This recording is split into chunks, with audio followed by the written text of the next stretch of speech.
Okay, so I've had a message in and it says, "Hi, please can I ask for your advice? A while ago, when I was having my son, year four at the time, assessed for autism, my mum wasn't supportive at all. She even went on to tell me it was all me and my warped head and the way I view the world. He got diagnosed. She went on to tell me that I've let him down. He'll never be able to fly on a plane, etc., and it will be on his medical record, so well done. I was so hurt by this because I really needed her more than ever at that time. Anyway, 7 years later, my brother had been diagnosed with autism, and my mum is adamant that she is autistic too. So much so, she's made it her entire personality. Tables have turned. And the things she's done, yes, all of it is because she's autistic. I'm going to an autism assessment with her. She's not on her own, but I can't get over how she treated me and how she goes into this victim mindset all the time. I'm sick of hearing it's her first time living too. To me, that's just a crud excuse. How can I deal with this better? Thank you very much. Okay, so firstly, I reckon loads of people will resonate with this as well because of how things have changed over time. And I want to say I'm sorry that you didn't have the support there. You know, when we're trying to get hope for our child, we do need support and reassurance and some understanding, not that sort of judgment and comment. So I'm sorry about that. And it sounds like you're very strong. You got the assessment done for your son, so well done for keep going. We know how hard that is, the waiting list, the appointments, the phone calls, the forms. So well done. Um, but this is where psycho education and psychology become quite important because a lot of and I'm not making excuses for it whatsoever because your feelings are very valid and your hurt and the comments that were made were not nice. I'm just, like I say with everything, knowledge is key. When you have knowledge about something, when you learn about something, one, that's a weight lifted straight away, and you're thinking, oh, right, so there's a reason for it. Okay, so first you got that. But then you can start breaking things down from there. You can start working with it. You can start finding mechanisms to cope better. So that's why I'm going to explain it, not to diminish any hurt because it's very valid.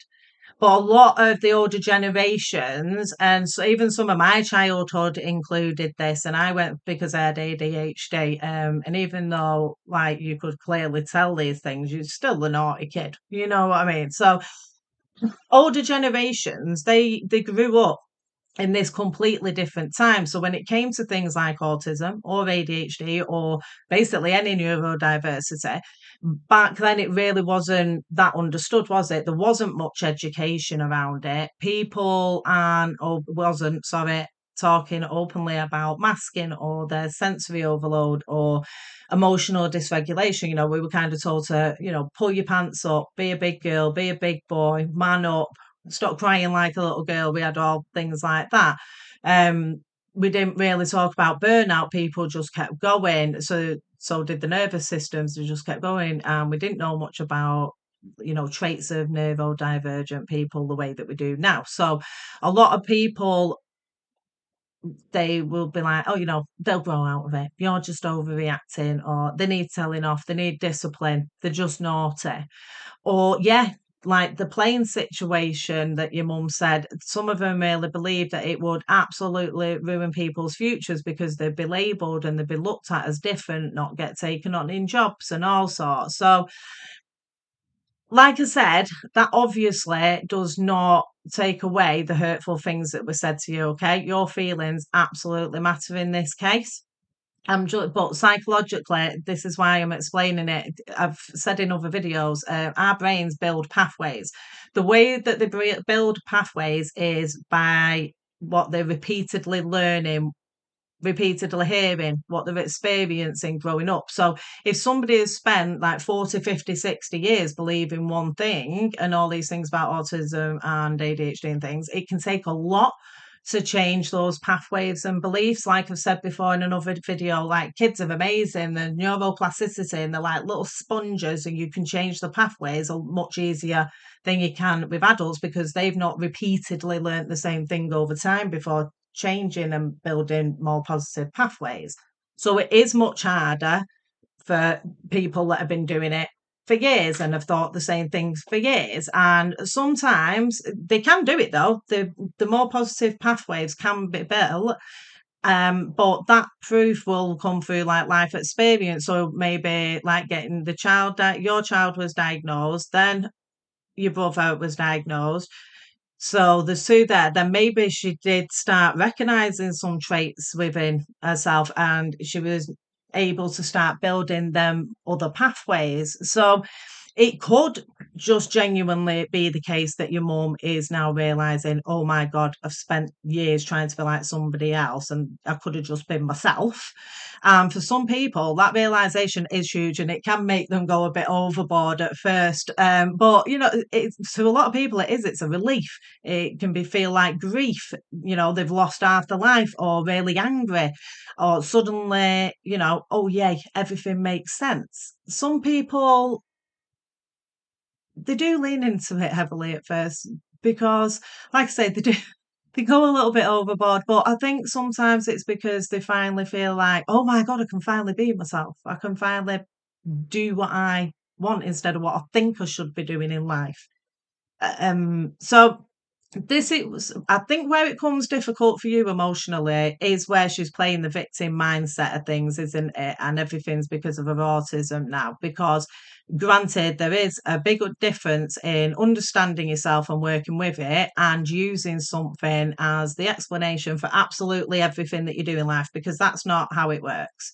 And it can become exhausting for people around them to constantly listen to. But first, the important thing is that you don't get dragged into carrying someone else's mindset so heavily that it starts affecting you like this and stressing you out. You need your own peace and you need your own well-being. And stress doesn't just linger in the mind, even like you being annoyed over these comments years ago, it doesn't just linger there and do nothing. It affects people massively. Your body, your nervous system, your sleep patterns, your emotions, your patience and energy. If you're constantly carrying emotional tension, that also then means that your body stays heightened to stress response, much more than what it should do.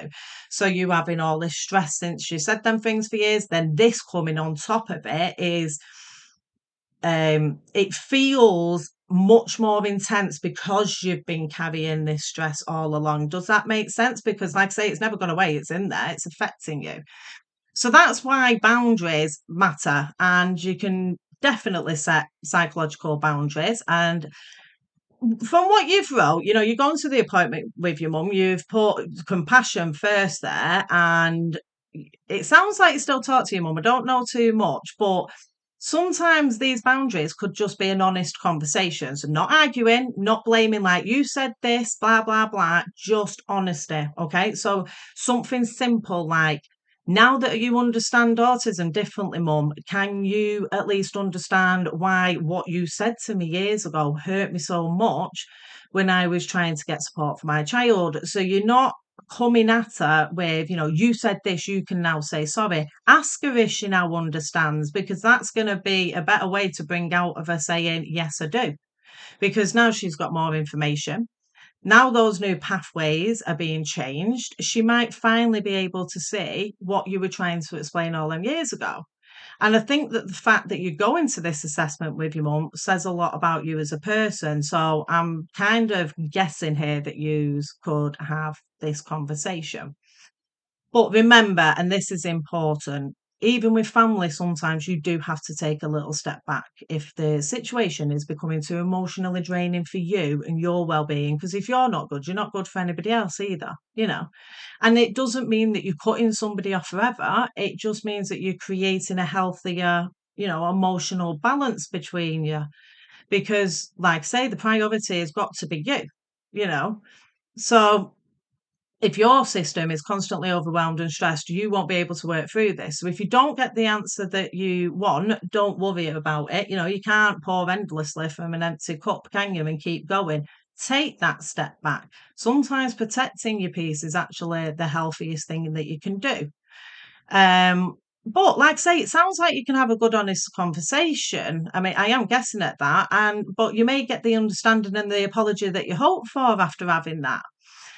The most important thing is that you're going to get your feelings out. You're going to see if, you can have that, not arguing, not blaming, just that I've got understanding now, mum, of why you may have said this, because you didn't have understanding back then. But can you now see why? But you've already broke it down for yourself. You know why she did it in the first place. You can kind of see and learn that, yeah, do you know what, it was like that back then? So can probably see why she had those pathways that had been constantly built and she couldn't believe anything else.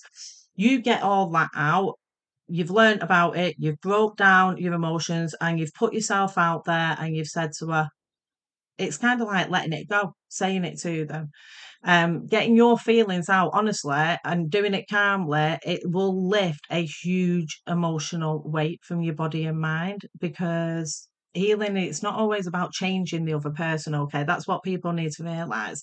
It's not always, you can't always change another person. People sometimes just are who they are. They can't change it, they refuse to change them pathways, they're not ready to yet.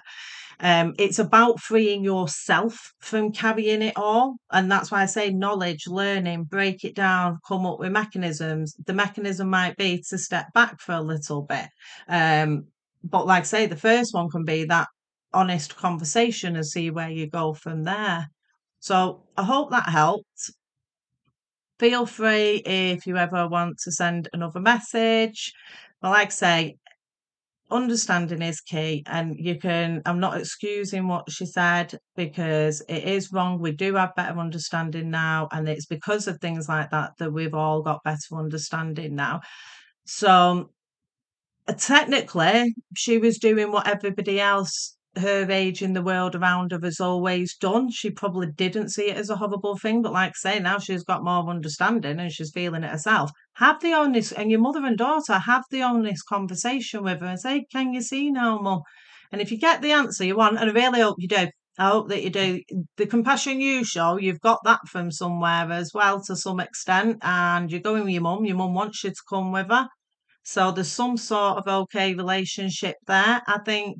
I hope that you get the answer that you want, but if not, like I say, you're entitled to take a step back. It doesn't mean you're cutting somebody off forever. You can take time to work on you and be like, right, I know why it happened now, because that's what she's believed all her life.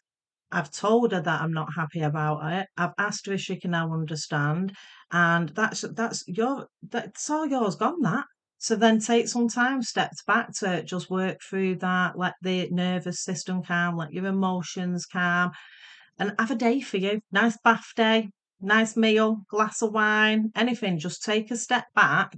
Don't ring them, don't message them, don't be like, hey, I'm not talking today, but I'll come up next week. Take a step back, and it might take you a day, it might take you a week, it might take you a month. That's up to you, and it's okay however long it takes.